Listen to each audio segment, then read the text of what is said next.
Well, I think, first of all, it's important to recognize that West Africa has been hit by a spate of patriotic revolutions over the last couple of years.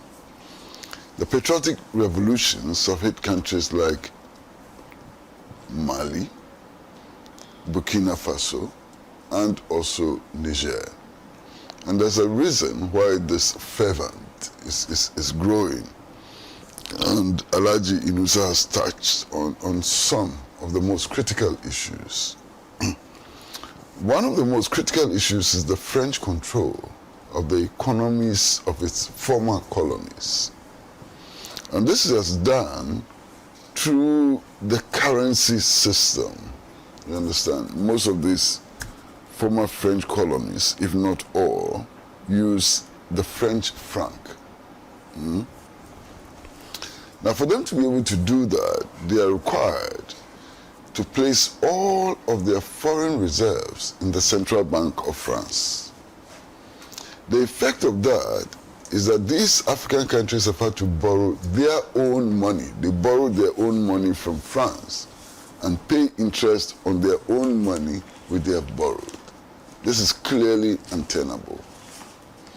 The French have also interfered, directly in the politics, of the French-speaking countries, the former colonies. There are many instances where they have installed puppets, in these countries and guided these puppets to maintain the current arrangement which impoverishes the African countries and enriches, France.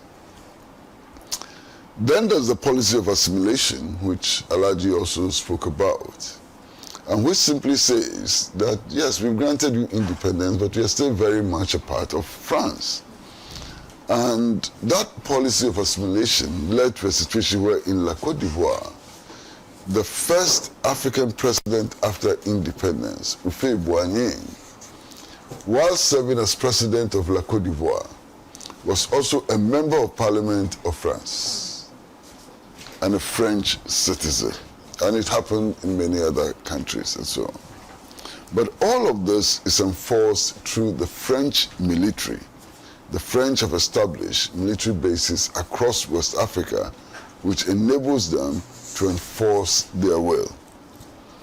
Now, as you do know, in Niger, Burkina Faso, and Mali, these French forces have been expelled. So it came as a huge surprise when on New Year's Eve, Alassane Ouattara, current president of La Côte d'Ivoire, announced that he was getting rid of French troops. And everybody said, hey, what is happening here? Given the fact that he's one of the most pronounced puppets of French imperialism and neo-colonialism. A careful examination of his statements shows that it is just a ruse. And that what France is trying to do is to hide its military presence, hide the military presence and make it more effective. We cannot forget that Alassane Ouattara himself was installed by the French military in collaboration with a ragtag army which had been built by Guiraud Soro and others. Now, there's a quote in the story from a French general, and it's most important. This is a quote. He says, "We have bases in Senegal, Chad, Ivory Coast, and Gabon. They are located in capital cities and sometimes even within expanding urban areas, making their footprint and visibility increasingly difficult to manage. We will need to adopt our base structure to reduce vulnerabilities, following a less entrenched, less exposed model." And this is General Thierry Bouchand, Chief of the French Armed Forces General Staff. He says this. So what they're actually doing is that they are providing some camouflage for the French military forces, moving them from cities, moving them from areas where they are visible and so on, and hiding them. Okay. Now, I am petrified, by the fact that La Côte d'Ivoire, an African country, which claimed to have secured its independence, still has on its soil a French military base, which was used in fighting the Angolans in the Angolan Civil War, in the Angolan War of Independence. The force that the French used to kill more than 1 million Angolans, sorry, not Angolans, Algerians, more than 1 million Algerians is based in La Côte d'Ivoire. What does it say about us as Africans? A French force used to kill more than 1 million Africans in Algeria is still housed by an African country. I mean, incredible. But you see, the patriotic revolution has started.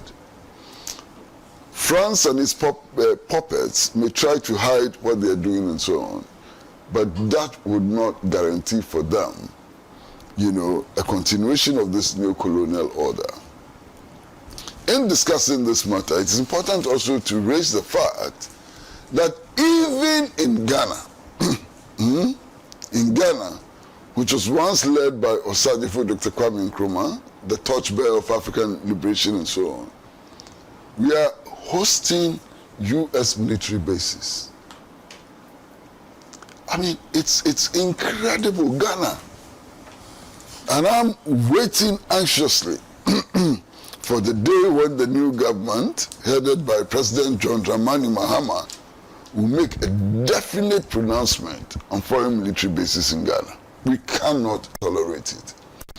The argument has always been that these countries, the US, France, Britain, and so on, have so-called legitimate interests in African countries which they need to protect with their armed forces. Don't we also have legitimate interests in the United States of America? Don't we have legitimate interests in Britain and so on? Are we allowed to position our military in these countries to protect our interests? There are hundreds of thousands of Ghanaians in Britain. That alone gives us a legitimate interest.